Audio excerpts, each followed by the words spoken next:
আরাফার দিনে 3টি আমল করুন, ভাগ্য খুলে যাবে, মনের সকল আশা আল্লাহ তাআলা কবুল করে নেবেন। আরাফার দিন হচ্ছে দিনের ভিতরে সর্বশ্রেষ্ঠ দিন। রাতের ভিতরে সর্বশ্রেষ্ঠ রাত হচ্ছে লাইলাতুল কদর, আর দিনের ভিতরে সর্বশ্রেষ্ঠ দিন হচ্ছে আরাফার দিন। জিলহজ মাসের 9 তারিখ হচ্ছে আরাফার দিন। এই দিনের অনেক ফজিলত রয়েছে। নবীজি সাল্লাল্লাহু আলাইহি ওয়াসাল্লাম নিজে জানিয়ে দিয়েছেন, এই আরাফার ময়দানেই কিন্তু, আরাফার দিনেই কিন্তু বিদায় হজের ভাষণ হয়েছিল।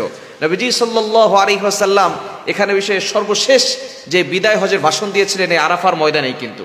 সুতরাং আরাফার ময়দানের গুরুত্ব অনেক বেশি, এবং নবীজি সাল্লাল্লাহু আলাইহি ওয়াসাল্লাম জানিয়ে দিয়েছেন যে ব্যক্তি এই দিনে রোজা রাখবে তার আগের এবং পরের বছরের, এক বছরের অর্থাৎ 2 বছরের গুনাহ আল্লাহ তাআলা ক্ষমা করে দিবেন। আগের 1 বছরের গুনাহ আর পরের 1 বছরের গুনাহ আল্লাহ তাআলা ক্ষমা করে দিবেন। এজন্য এই আরাফার দিনে 3টি আমল যারা করবে আল্লাহ পাক রব্বুল আলামিন তাদের ভাগ্য খুলে দিবেন, মনের আশা পূরণ করবেন। অবশ্যই রোজা অবশ্যই রাখার চেষ্টা করবেন। আরাফার দিনে অবশ্যই রোজা রাখবেন, কারণ নবীজি সাল্লাল্লাহু আলাইহি ওয়াসাল্লাম নিজে জানিয়ে দিয়েছেন, মুসলিম শরীফের 1162 নম্বর হাদিস, সিয়ামু ইয়াউমি আরাফা আহতাসিবু আলাল্লাহ আইয়ুকাফিরু আস-সানাতাল্লাতী ক্বাবলা ওয়াস-সানাতাল্লাতী বা'দা।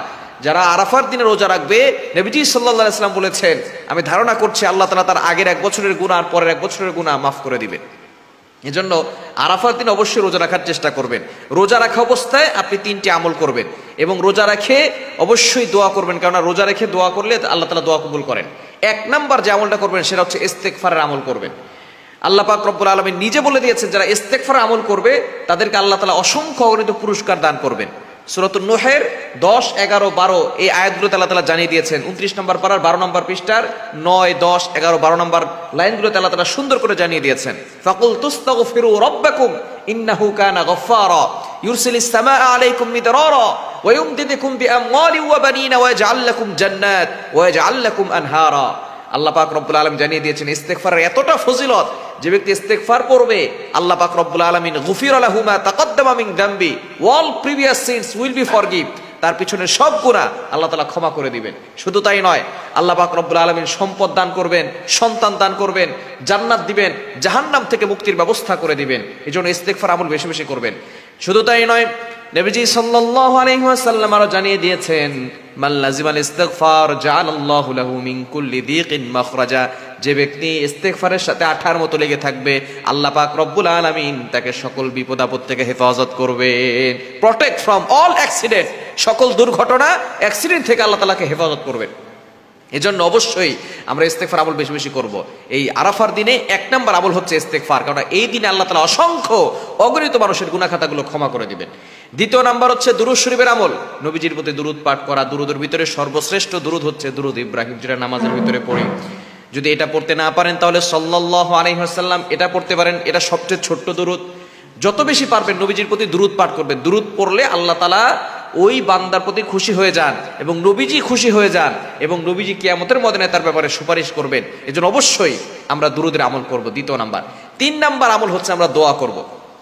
অবশ্যই রোজা রাখতে হবে, রোজা রেখে আমরা এই 3টি আমল করব। 1 নাম্বার ইস্তেগফার আমল করব, 2 নাম্বার দুরূদ শরীফের আমল করব, 3 নাম্বার আমরা আল্লাহর কাছে দোয়া করব। আরাফার ময়দানে যে সব হাজিরা যারা থাকবেন তারা একটি দোয়া করবেন, লা ইলাহা ইল্লাল্লাহু ওয়াহদা লা শারীকা লা লাহুল মুলকু ওয়া লাহুল হামদু ওয়া হুয়া আলা কুল্লি শাইইন কাদির।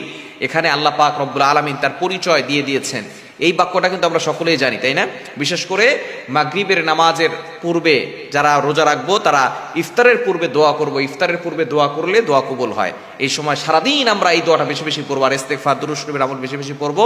দোয়া করলে আল্লাহ পাক রব্বুল আলামিন আপনার সকল চাওয়া পাওয়াগুলো কবুল করবেন, এবং আল্লাহ তাআলা আপনার ভাগ্য পর্যন্ত খুলে দিতে পারেন। কারণ আরাফার দিনে দোয়া যদি কবুল হয়ে যায় তাহলে আল্লাহ তাআলা আপনার সকল আশা পূরণ করবেন।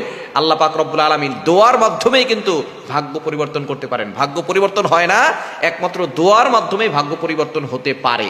এজন্য বেশি বেশি করে আল্লাহর কাছে দোয়া করবেন আরাফার দিনে।